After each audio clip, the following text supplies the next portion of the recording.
Tingginya curah hujan yang terjadi di kawasan Kabupaten Banjar membuat debit air semakin tinggi. Bahkan kondisi Sungai Martapura yang membelah kota Martapura kini meluap. Akibatnya kawasan pemukiman warga dan jalan utama kota Martapura kini diterjang banjir lagi.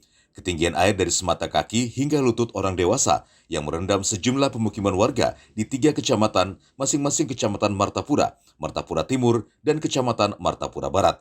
Tingginya air juga menggenangi kawasan sekitar Masjid Al-Mukarramah yang tersebar di beberapa titik lokasi. Sejumlah jalan yang terendam membuat warga terpaksa mendorong sepeda motornya yang mogok. Hingga Selasa sore, ketinggian air masih meninggi, seperti yang terjadi di Murung Keraton, Pesayangan, Antasan Senor, Pekauman, hingga Keraton. Cuaca ekstrim dengan curah hujan yang masih kerap terjadi membuat warga Martapura waspada. Bahkan sebagian mereka sudah membuat apar-apar untuk mengantisipasi air yang semakin meninggi. Meski begitu, warga masih belum ada yang mengungsi. Mereka memilih bertahan di rumah masing-masing. Dari Martapura, Kabupaten Banjar, netizen Kalsel 1net.